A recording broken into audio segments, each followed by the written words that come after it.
Hello and welcome into the Farmers Union pregame show. As always, I'm Ken Oda. Noah Grant is alongside. Toros looking to bounce back after dropping a game on Friday night for just the second time this season and losing back-to-back games for the first time all season long. Yeah, and dropping a game on Friday for the second time all season this month.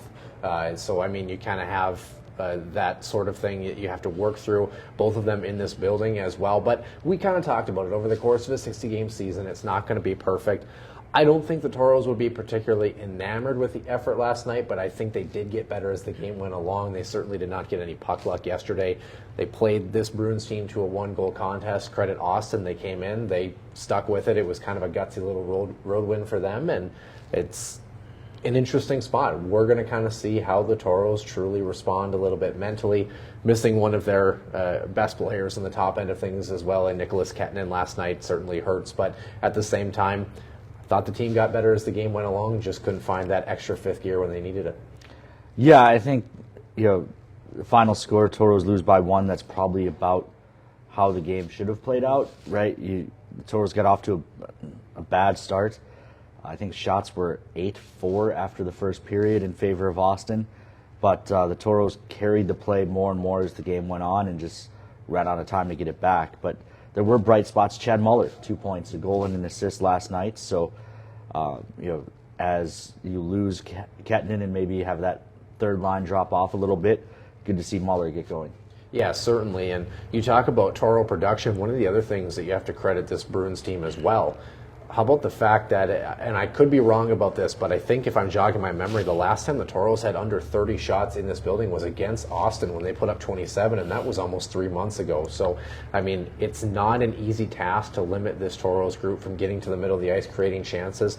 But Chad Muller, he was all around the rink, continuing to do what he does well, antagonizing opponents, bringing the physicality, and again, he gets rewarded on the score sheet, and he's a guy that doesn't always get rewarded for that production, but he brings that good 200-foot effort and a little bit of nasty to his game, which can be a good thing and a bad thing against this Bruins team depending on the night. But I actually thought, kind of a random caveat too, I thought the game was well officiated last night. I didn't think it really got out of hand, and I thought the Toros, certainly special teams wise, had more than enough opportunity to try to draw even on special teams last night. Yeah, and special teams battle was even, 1 goal for, 1 goal against, but as the Toros do get the loss, it was just the 10th loss of the season, and only 3 of those, Noah, have been by multiple goals, including empty netters. So Toros have been in just about every game they've played. Yeah, and all 3 of those losses, 2 of those with the empty netter tally, with the wide spreads, have all been against Aberdeen, including the loss, of course, in regulation last weekend. But yeah, going to have a better response tonight. Curious to see what Cody Campbell cooks up as far as trying to create a different look. Potentially, we saw a little bit of line juggling at the tail end of last night's game. Will we see that at the start, or is that something that's going to become maybe an adjustment if the Toros start to trail a little bit? We talked about it as well, besides maybe that New Year's Eve game where Minot was playing much better in Bismarck. It's been a while since they've had a goose egg on the board halfway through a hockey game as well, too. So a lot of good things coming from the Toros as of late, but it was to be expected that at some point they were maybe just going to drop a couple, but hopefully you don't make it 3 in a row. That'll bring us to our Noodles numbers. Let's take a look after last night, how the numbers have shifted. Toros still have the best penalty kill in the league. Power play ranks 11th compared to Austin's at 8. The big difference for the Toros, that plus 50 goal differential, whereas Austin's minus 5. Yeah, and you hope that that trend continues where the Toros have been dominant. Again, a really good road game by Austin. Production-wise, 1 goal on 2 power play chances. They made the most of their opportunity. The Toros, I believe, 1 for 5 was the final tally last night. So you'd like to maybe add that extra one. That could be the difference maker. But other than that, pretty even game last night. That'll bring us to look at the Toros Tribune Central Division standings. Of course, you can read the Toros Tribune on our website, gotoros.com. Toros still atop the division despite the loss last night. Still a 9-point lead thanks to Bismarck and St. Cloud's game being postponed due to travel issues. Aberdeen, with their win, actually jumps St. Cloud in the standings. Austin does keep pace, but They are 3 points out looking at the playoff picture. Yeah, still a game in hand, though, on St. Cloud, at least to start tonight, and they'll have at least one more when that makeup game gets completed. So basically a weekend, so to speak, that they'll have in hand. And again, this was a stepping stone for them to try to climb back in that race. Aberdeen has been red hot as of late. That Wings team has certainly looked good. Now to see if the Bruins can kind of respond or if the Toros can shut them down. That brings us to the Minotauros Booster Club. Players to watch. Mine tonight is Colby Volk. We thought he got the record last night at first, but apparently Will Dawson tipped his shot out front, so Doss gets the goal. Woogie stuck on 11 goals on the season. 5 of those goals have come against the Austin Bruins. He also has an assist, so 6 games played against Austin. He's got 6 points. Yeah, I like the phrase stuck on 11 goals, as if that's a bad thing. Of course, him and Cole Mickle right now tied for the franchise single-season record for goals among defensemen, like you mentioned, with 11. It's only going to be a matter of time, I would say. And even if it doesn't happen for whatever reason, he's been productive assist-wise as well, too. He's been a great contributor. Tallied an assist last night on that goal for Will Dawson, so you like the production. For me, on the other side, I'm going to make our great man behind the camera, Kobe Brault, work a little bit. So if you see this graphic up, kudos to him. The entire fourth line for me is going to be my group to watch. Colby Bear, especially in the middle of the ice, was very good last night. Continued to create opportunities. He was able to set up a lot of plays. On the other side of things, Ian Spencer, who was my player to watch last night, continued to bring that offensive effort, had a couple of really good looks. And how about Jack Gardner, the underrated plays that he made? He made a couple of really great zone exits, took hits to make plays, and was kind of sometimes the last man back in terms of coverage and setting up a play to move forward up the ice. I thought all 3 of those guys were exceptional. They've looked good for about essentially 2 weekends now. You hope it continues on Saturday. That brings us to the home key group keys to the game. Noah, we'll let you kick this one off. Yeah, how about chilling out?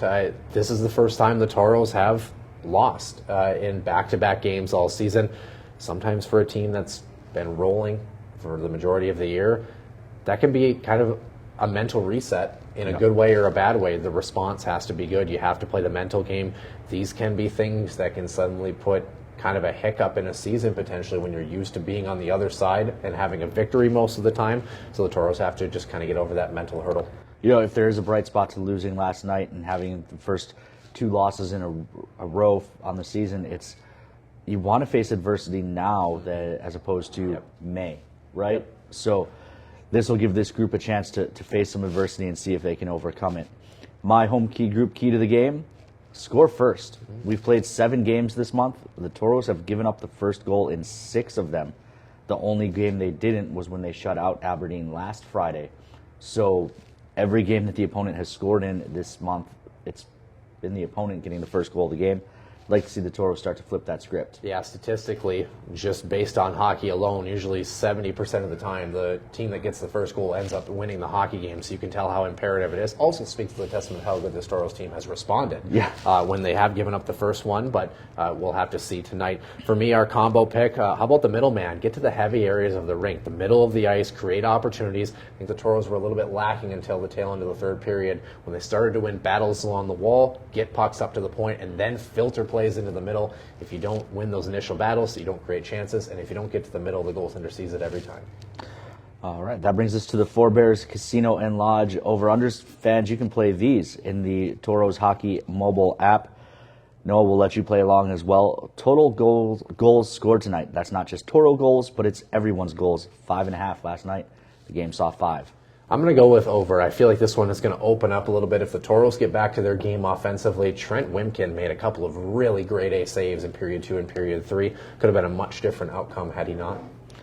Toros had 5 power plays last night. Tonight the number is at 3.5 for power play opportunities for the Toros. Normally I would say the under here, but I'm going with the over specifically for the fact that it looks like this officiating crew is really privy to the fact that this Bruins team likes to clutch and grab a little bit, and they were not shy about calling those last night. I think the Toros see at least 4 tonight.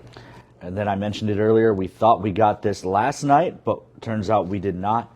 Colby Volk still looking for the franchise single-season goal record by defenseman. Will we see that record tonight? You mentioned the production that he's had against the Bruins. Anyone's guess. Statistically, based on the position, I know what my answer is, but I know my heart says otherwise. Hopefully he pops one tonight.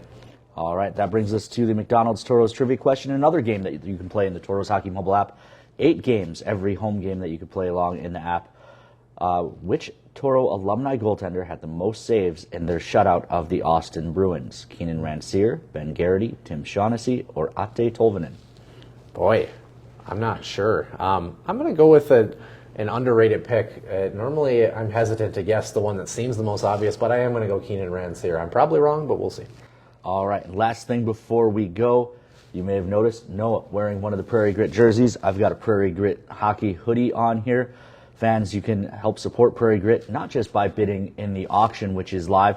Hit the QR code on the Toros game day auction posters around the rink, or just hit the digital auction tab in the Toros Hockey mobile app. But also, Prairie Grit's got a table set up front. You can get some of these hoodies and some other Prairie Grit gear. Help support Prairie Grit and their mission here in the Magic City. That's, of course, the main thing that this weekend is about here at the Mesa, supporting Prairie Grit. You can also, if you don't want to spend some money, if that's beyond your means right now, you can also volunteer. Go talk to the folks up at the Prairie Grit table, find out how you can help. Now it's time to turn it over to Josh for the introductions for tonight's game.